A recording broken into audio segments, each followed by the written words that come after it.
کہ استاد بھی اپنا بچہ کسی دوسرے میں داخل کرائے، لیکن وہ سیکٹر، پرائیویٹ سیکٹر جو ہے وہ اب میں سمجھتا ہوں استاد تو اپنا بچے بے شک نہ کرائے، لیکن سول سوسائٹی کی ضرورت بن چکا ہے کہ اب اتنی آبادی بڑھنے سے بوجھ آ چکا ہے کہ گورنمنٹ اپنے تعلیمی اداروں میں اس طرح سے اضافہ بھی نہیں کر پا رہی جتنا ہونا چاہیے، اور اگر وہ پرائیویٹ سیکٹر موجود نہ ہو تو وہ سارے بچے گورنمنٹ سیکٹر پر آئیں تو صرف کھڑے ہونے کی جگہ ملے گی، بیٹھنے کی بھی نہیں۔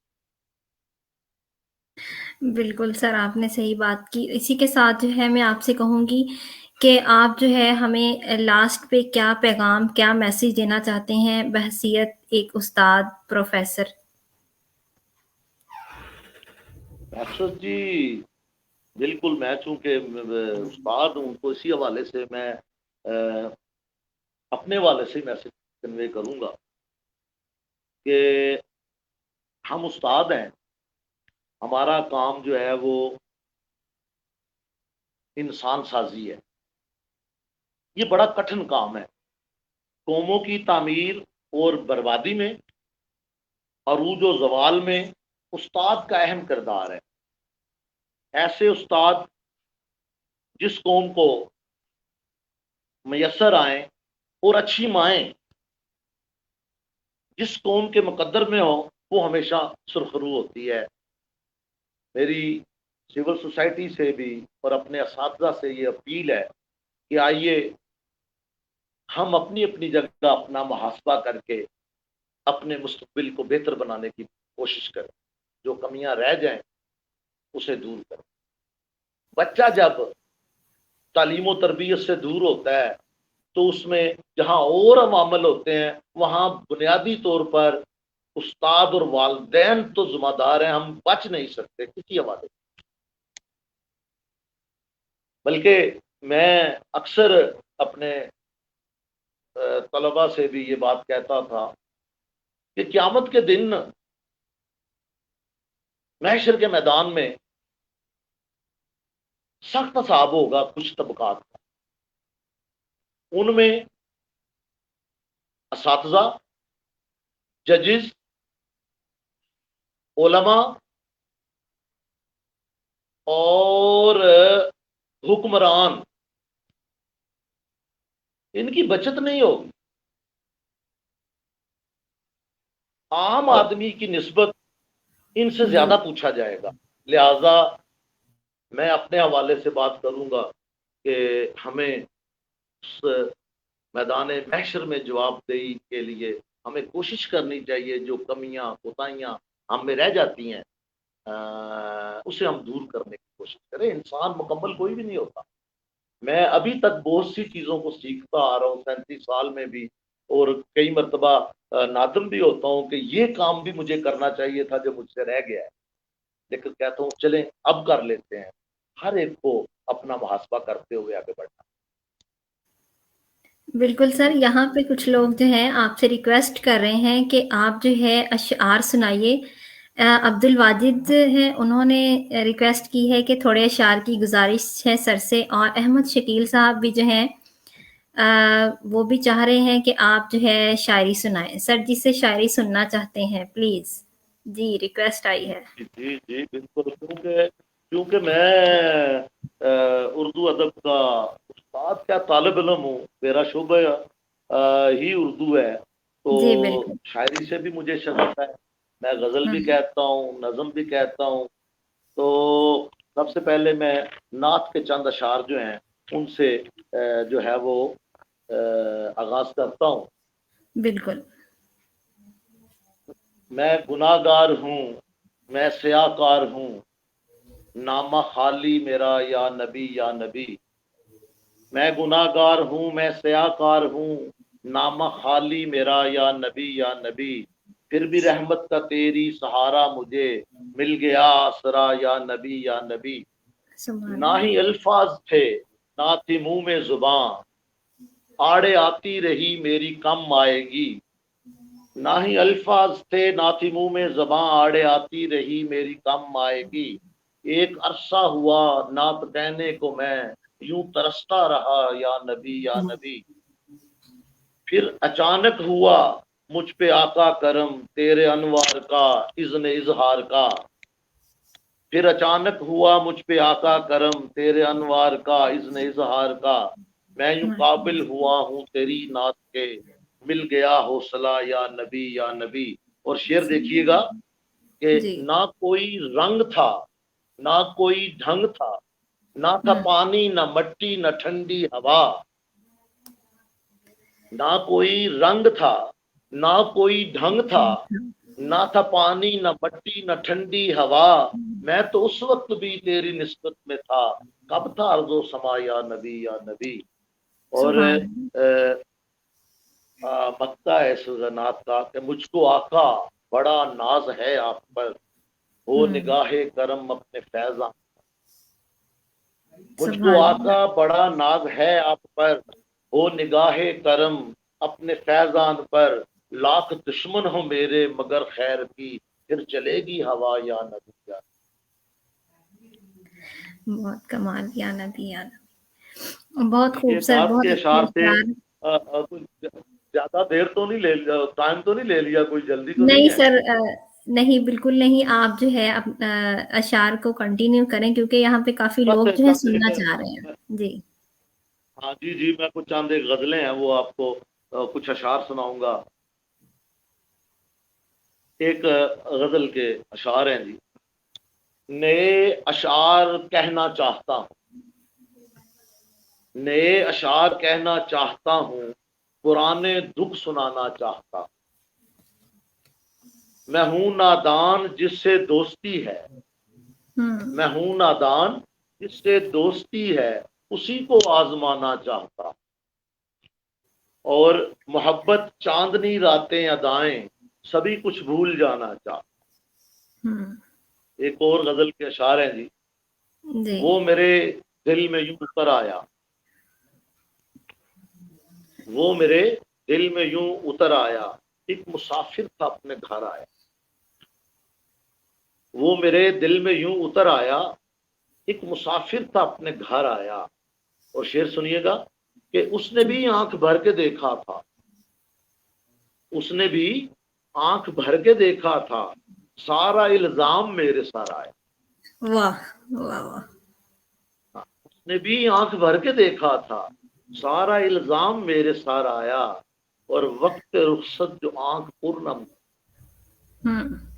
وقت رخصت جو آنکھ پرنم تھی، وہ مجھے دور تک نظر آیا۔ واہ، اور شعر دیکھیے کہ میں اسے دل کی بات کہہ دوں گا، میں اسے دل کی بات کہہ دوں گا، میری باتوں میں وہ اگر آیا۔